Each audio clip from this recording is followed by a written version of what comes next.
everybody! Welcome to my channel where we're all meat no filler because even though I'm a vegetarian, cats are not.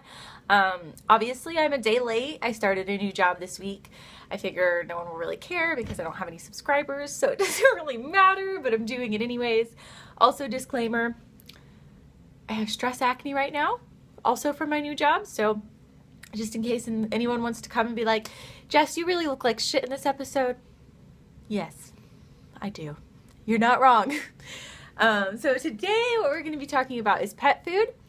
And just a quick disclaimer, don't be offended if I say something bad about the food you're feeding your cats. Hopefully everyone's doing the best they can for what they can afford.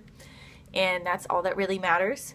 But we're going to be talking about just some basic dry food, wet food, raw food comparisons, as well as some comparisons within the brands. I'm doing this without notes today, so I'm a little all over the place. Bear with me. Luckily, I'm talking about something I know a lot about, so I should be able to go through it. So we're going to go from worst to best, starting with dry food, because dry food isn't biologically appropriate for cats. Cats don't seek out the water dish the way other mammals might.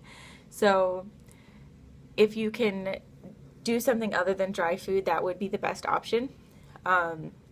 So dry food just has a lot of fillers. It has a lot of carbohydrates. Cats don't need carbohydrates.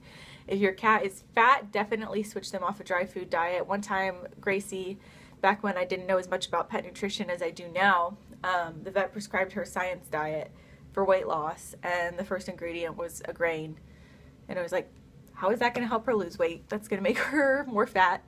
And it did. So, yeah. And obviously, if you've seen Gracie, you know she's still a little bit chubby, but she has definitely lost a lot of weight being on the raw food diet. So, other things about dry food is they're not 100% really sure about what the expiration is on it, because once it starts oxidizing, it expires faster than what it says on the bag. So, there's not really any way to be 100% sure. They spray it with a lot of preservatives, especially if you're getting like Meow Mix or Purina. Blue Buffalo has had, I think, 4 recalls in 2017 alone.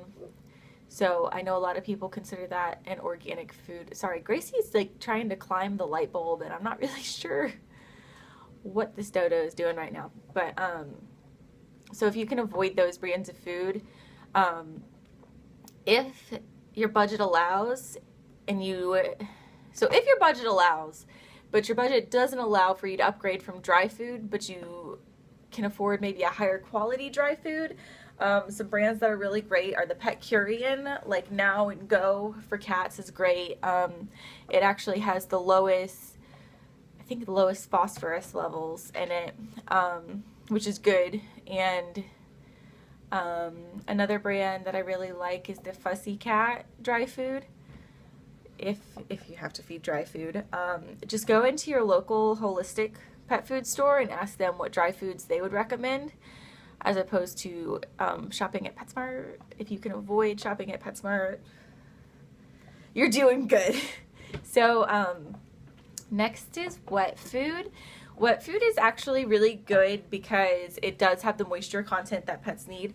However, it is still cooked, and it's so expensive to buy a high quality brand wet food that can afford to feed your cat. So like Waruba is a really great brand of food, and that's what Gracie was eating before we switched her to the raw food diet.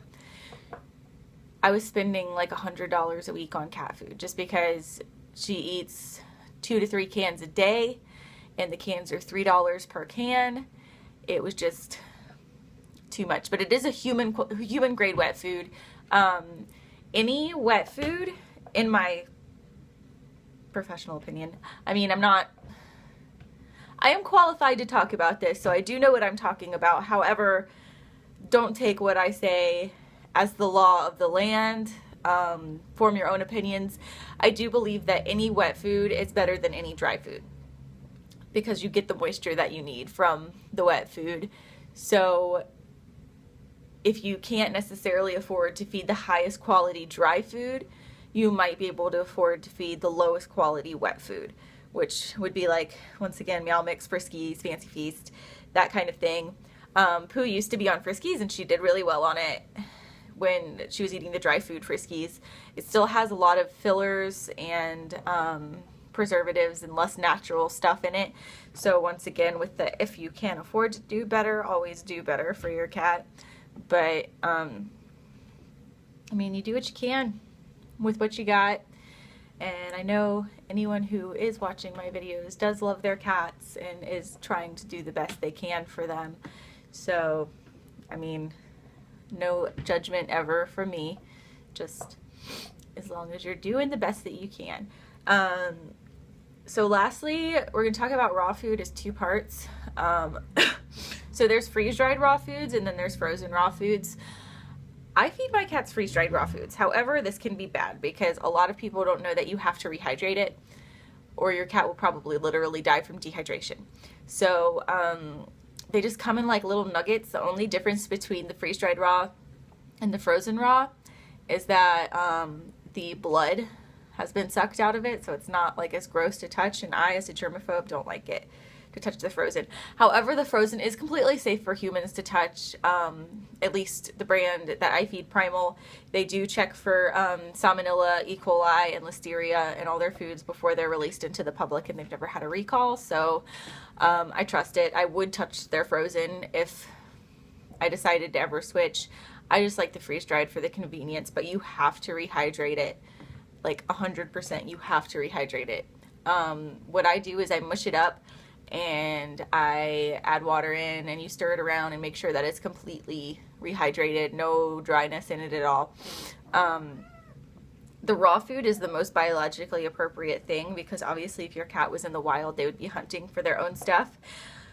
Apparently, pork actually is the most related to the like taurine levels, like naturally, not to have to add the taurine in. As well as rabbit is really good. So if you can do one of those two flavors, that's the most top tier biologically appropriate thing to feed your cats. Frozen raw, it's all about the brand because a lot of different brands have a lot of different things in it. I personally really like the brand Primal. It's got organic fruits and veggies, but not like, so like most of their food's like 95.5 for cats, protein to other content. So like your cat's not getting a bunch of stuff it doesn't need. There's no fillers in it. There's just organic fruits and veggies, all sourced in the US. And like I said, they do the testing for everything, so you know that their brand is really clean and good. The frozen is cool, and it's, I mean, as long as you're rehydrating the freeze-dried, there's literally no difference between frozen and freeze-dried, except for one of them is bloody, and frozen. So, I don't know if your cats like cold food, but mine don't. But, you can do the frozen. A lot of them make like little balls that unfreeze really fast. Like, they're called like Primal Pronto for Primal. And they unfreeze really quickly, and you're able to give that to them right away as opposed to having to wait like 2 hours to thaw their food. A lot of people feed kibble just for the convenience. However, freeze-dried raw is just as convenient as kibble is. It's easy to store, it doesn't go bad for a long time, and all that good stuff. So real quick, we're going to talk about treats. I'm bad. My cats love greenies, and greenies are like probably the worst thing you can feed your cats other than like the Temptations treats. But I know everybody's cat loves the Temptations treats, so I'm not knocking that either because, I mean, Gracie loves greenies and those are so bad for her. But I mean, if you can do like a carb-free treat, they sell little like freeze-dried meaty treats. They do jerky treats for cats at holistic stores. They do, I'm going to show you something and my cats are going to go crazy. This is my cat's favorite treats. They're not necessarily the best thing, but the chow churros, the Anuba, Pooh is like, please let me have that. Please let me eat that right now. But it's like a wet food. It's like a Go-Gurt for a cat. You just cut off the top and let them lick it off. Everybody's coming to visit now. They're like, hey, can I get some of that chowcha roll? Like, what up? Nelson. Here's Nelson. He's in my lap. And Pooh's obviously right there. But they want it. So it's just as, I mean, if not more, watch the advertisement for the chow churro things, because those cats go crazy over it. And obviously you can see mine do too. Grace, what are you doing? I'm not feeding you a treat right now. Not feeding you a treat right now. Nelson can't be around Pooh when she has one of these because they both get aggressive about it. Because that's how good they are, apparently. So, I think that is all I have to say about cat food at this time. Make sure you like and subscribe, leave a comment, let me know what you want to hear about next Sunday. I'm going to put out cat videos every Sunday except for today because it's Monday and I'm a bad person who started a new job and didn't remember to do this yesterday. So, yeah, hope everyone's having a great day. Thank you.